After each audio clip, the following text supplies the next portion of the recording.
ಈ ದೋಸೆಗೆ ನಾನು ಪಿಜ್ಜಾ ದೋಸೆ ಅಂತ ಹೆಸರಿಡ್ತೆ. ಆದರೆ ಇದರೊಳಗೆ ಯಾವ ಸಾಸ್ ಕೂಡ ಹಾಕಿಲ್ಲ. ನನ್ನ ಫ್ರಿಜ್ಜಲ್ಲಿ ಟೊಮೆಟೊ ಸಾಸ್ ಕೂಡ ಇರಲಿಲ್ಲ. ದೋಸೆ ಹಿಟ್ಟೊಂದು ಉಳ್ಕೊಂಡಿತ್ತು. ನನ್ನ ಮಗಳಿಗೆ ಸಂಜೆ ಹಸಿವಾದಾಗ ಅದನ್ನೇ ಒಂಚೂರು ಇಂಟ್ರೆಸ್ಟಿಂಗ್ ಮಾಡಿ ಕೊಟ್ಟೆ. ತುಂಬ ಎಂಜಾಯ್ ಮಾಡಿದ್ಲು. ನಾನು ಶೆಜ್ವಾನ್ ಸಾಸ್ ಬದಲು ಮಾಡಿದೆ ಅಂತ ಅಂದರೆ ಬಿಸಿನೀರಲ್ಲಿ 3 ಇಂದ 4 ಒಣಮೆಣಸನ್ನ ನೆನೆಸಿ ಬೆಳ್ಳುಳ್ಳಿ ಜೊತೆ ರುಬ್ಬಿಟ್ಕೊಳೋದು. ಅದು ಮೈಸೂರು ಮಸಾಲೆ ಇರುತ್ತಲ್ಲ ಅದೇ.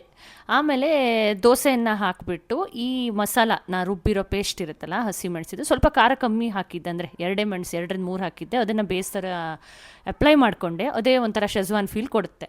ಕೊನೆ ಕಾರ್ನ್ ಒಂದು 2-3 ಮಿನಿಟ್ಸ್ ಬೇಯಿಸಿಟ್ಕೊಂಡಿದ್ದೆ ಉಪ್ಪಲ್ಲಿ. ಕ್ಯಾಪ್ಸಿಕಮ್ ಒಂದೇ ಇದ್ದಿತ್ತು ತರಕಾರಿ, ಅದನ್ನು ಹಾಕಿ ಚೀಸ್ ಒಂದು ಹಾಕಿ, ಒಂದು ಚೀಸ್ ಸ್ಲೈಸ್ ಇದ್ದಿತ್ತು ಅದನ್ನೊಂಚೂರು ಹಾಕಿ ಲಾಸ್ಟಿಗೆ ಒರಿಗ್ಯಾನೋ ಮೆತ್ತುಬಿಟ್ಟೆ.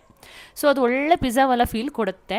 ಕೊನೆಗೆ ದೋಸೆ ಚೆನ್ನಾಗೇ ಹೇಳುತ್ತೆ. ಇದು ಫಸ್ಟ್ ದೋಸೆ, ಹಾಗಾಗಿ ಒಂಚೂರು ಸೈಡಿಗೆ ಇದಾಯಿತು. ಬಟ್ ಅದೇ ಮಾಡಿದ್ದು ಅದೇ ಇರಲಿ ಅಂತಲೇ ವೀಡಿಯೋದಲ್ಲಿ ಇಂಟೆನ್ಷನಲಿ ಇಟ್ಟಿದ್ದೀನಿ. ನನ್ನ ಮಗಳು ಚಂದ ಮಾಡಿ 2-3 ದೋಸೆ ಬ್ಯಾಟಿಂಗ್ ಮಾಡಿದ್ಲು.